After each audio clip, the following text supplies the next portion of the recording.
نے point out کرتے ہیں، پوائنٹ کرتے ہیں، انہوں نے کہا جی کہ عمران خان صاحب نے یہ پروگرام بنایا ہے کہ وہ کچھ حلقوں کا وزٹ کریں گے جہاں وہ ہار رہے ہیں اور وہاں پہ وہ لاشیں چاہتے ہیں اس الیکشن کو، اور پھر لاشوں کی بنیاد پر سیاست کریں. اور آپ کے حوالے سے انہوں نے کہا کہ آپ نے سندھ سے اور پاکستان بھر سے ٹائیگر فورس منگائے ہوئی ہے جو آپ جعلی لڑائی کروائیں گے. دیکھیے نیازی صاحب، ان کے کہنے کو تو میں تو ان کے منہ پہ ہاتھ تو نہیں رکھ سکتا.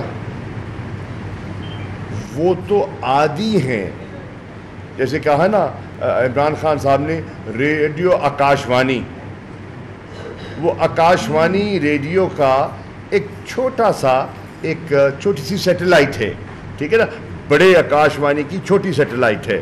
تو وہ کہتی رہے، میں نے ابھی آپ کے سامنے اپنی پالیسی کا بیان دیا کہ ہم پرامن رکھیں گے، ہم تصادم نہیں چاہتے.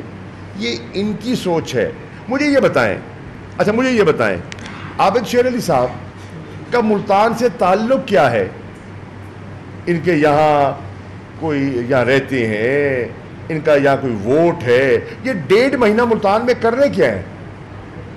1.5 مہینہ عابد شیر علی کو لندن سے بھیجا گیا ملتان ڈائریکٹ. کس لیے بھیجا گیا؟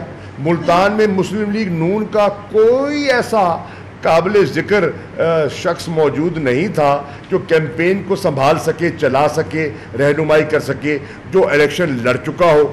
یہاں بڑے بڑے نام ہیں، یہاں مسلم لیگ کے بڑے بڑے نام ہیں، ایم ایل ایز ہیں، ایکس ایم پی ایز ہیں، مرکزی وزراء ہیں، ایکس گورنرز ہیں، ملتان میں بیٹھے ہوئے ہیں.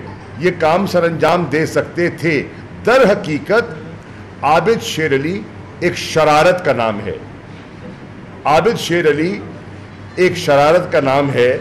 اور اگر میں کہوں فیصل آباد کی شرلی ملتان میں چھوڑی گئی ہے تو یہ غلط نہ ہوگا، اور میں اس شرلی سے کہوں گا کہ وہ شرارت نہ کرے. ہماری طرف سے کوئی شرارت نہیں ہوگی. اس وقت پنجاب میں ایک ایسا وزیر اعلیٰ بیٹھا ہے جو اپنی کرسی کے حوض میں کچھ بھی کر سکتا ہے.